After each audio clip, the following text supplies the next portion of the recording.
So what we've got here today, we've got a pair of the Bachmann Mark I Suburban coaches, but we've got them in the slightly unusual livery, this plain blue.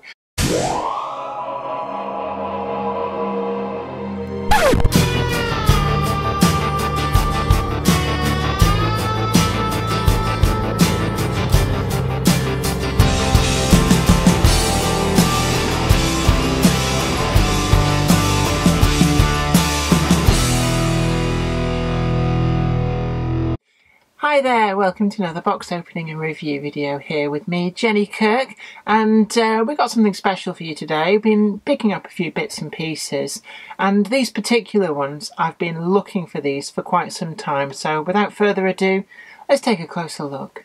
So what we've got here today, we've got a pair of the Bachmann Mark I Suburban coaches, but we've got them in the slightly unusual livery, this plain blue. So this is more in keeping with sort of from the late 60s into the 70s when these coaches were withdrawn en masse. But I've got a matching pair here. These are actually from probably the same year of release. They're not the most current ones because Bachmann's done them with like a ready weathered finish that I've seen them about. But these are the clean ones. So let's have a look for catalogue numbers. I'm going to put them side by side there. So we've got 34, which basically means they're a much older set of mouldings than the more up-to-date ones that Bachmann have released more recently. Then we've got 607 and 629. So we've got the break second, and we've also got the all second. So we've got ourselves a little short rake here. Now the real ones, they were built as part of the sort of semi-modernisation programme that saw the regular Mark I coaches that we're very familiar with, and that some are still in use with people like West Coast Rail Company today, and a lot of them on preserved lines. But these particular ones, because they were early withdrawals, there's not so many of them still in existence.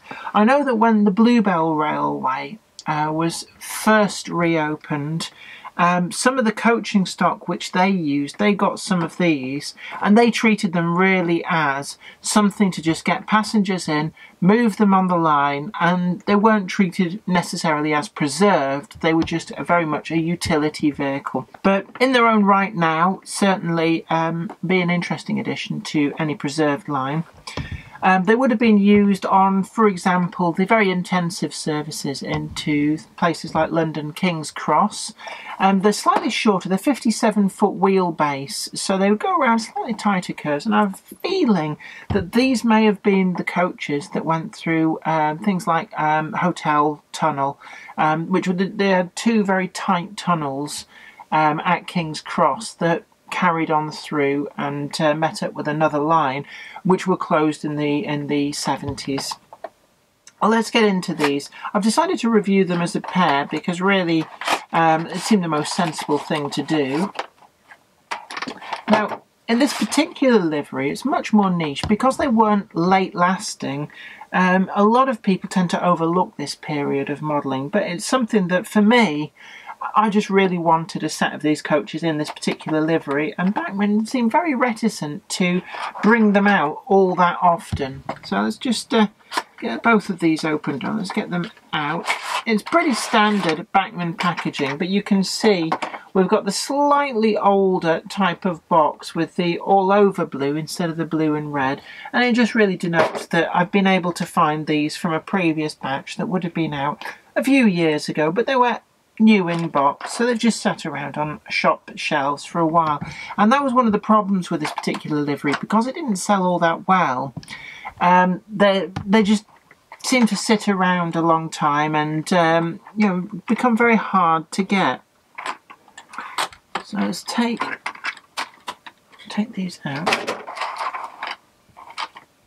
We can see it's a pretty dark blue, and it matches a lot of other non-passenger carrying coaching stock that Bachmann have released. But despite being Mark Is, you can see there's no corridor connections on the coaches. So when we look inside them, what we can see is they are open all the way through, but there's no corridor connection. You got in through these multiple doors on the side, and you sort of got into these, for want of a better word, like a compartment that ran the full width of the coach. And it did mean that if you wanted to, say, go to the loo, then really you had to dash and go to the loo at the station. They weren't particularly great in that respect, and that's one of the reasons that they became early withdrawals, and also because there were other potential issues with things like, for example, late night you could be a single woman travelling. They weren't very popular because you could end up stuck in a compartment with undesirables and you'd be there for the entire journey. It wasn't like you could just get up and move, and also the guards couldn't move through the train, so there was a lot of problems with these things. So it meant that as BR contracted, these were early withdrawals. Now, there isn't really a lot of detail on them. One of the things which makes them stand out as being a much earlier tooled coach from the Bachmann stable is the windows are very, very recessed. The way it actually works is that there's like a plastic insert inside the entire coach behind the open apertures that gives you the illusion of glazing, but it does mean that that is actually quite a big detraction, that the glass looks like it's a scale 6 inches deep in there. I mean, it's almost like these sides would be made of concrete rather than steel, which they wouldn't be. There isn't really a lot that you can do with that other than to very laboriously reglaze the coach, if that's a deal clincher for you. More commonly you'll find these coaches in an all-over crimson livery. I've certainly got a set, and second-hand I've seen them around an awful lot. It's quite easy to get them in the earlier liveries.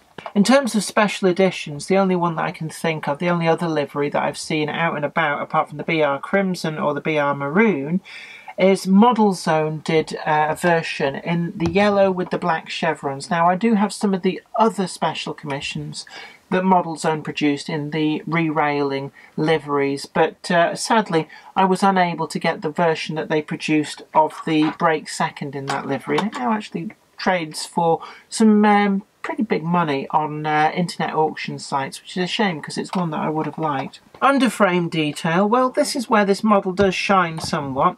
We've got all of the truss detail, we've got vacuum cylinders and dynamos, battery boxes. There's a whole load of stuff going on there. The actual bogies themselves, they have been upgraded. If you find a much earlier release version of these, they have the fat couplings hard moulded to the bogies. But what you can see is the bogies are quite easy to remove. We've just got a single screw in the middle. So it is possible to change the bogies on earlier versions of these if you want to change the fat couplings for thin couplings. And I believe that the bogies themselves are sold by Bachmann as replacements. The buffers aren't sprung, but you know, it's not really a problem. In terms of other detail, the door handles on there, they are actually moulded relief, but the tempo printing brings them out quite nicely, and really you wouldn't be able to tell unless you got very, very close to them. On the ends, we've got a relief detail on there. It's quite nicely done. It's very subtle, but it does work. We have separately applied handrails on the ends there, which do look quite nice, and separately applied buffer drawbar. But there's not really a lot else which befits a coach of this vintage from Bachmann. We've got some very nice, yeah, we can see there actually on the end, the tempo printing. It says King's Cross in a Suburban. So that fits with what I was telling you before about these coaches being used on the intensive London commuting services. We've also got the overhead warning flashes on there. Turn to the side and we've got the coach number.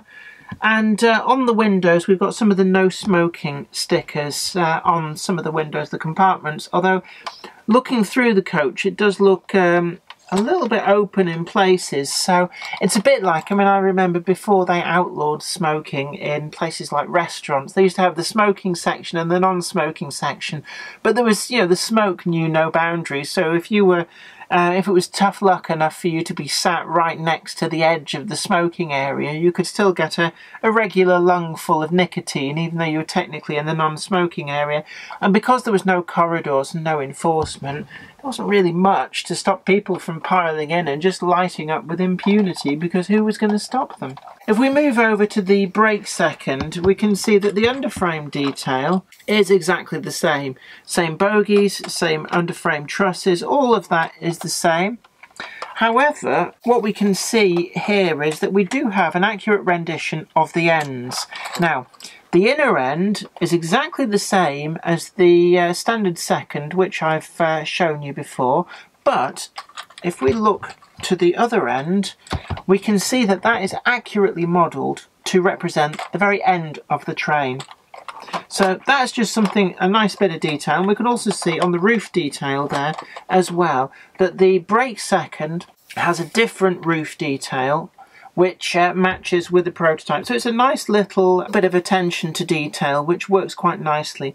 The roof ribs are actually, well, they stand out an awful lot, and this is something that's been very hot topic of debate on the Bachmann Mark I coaches.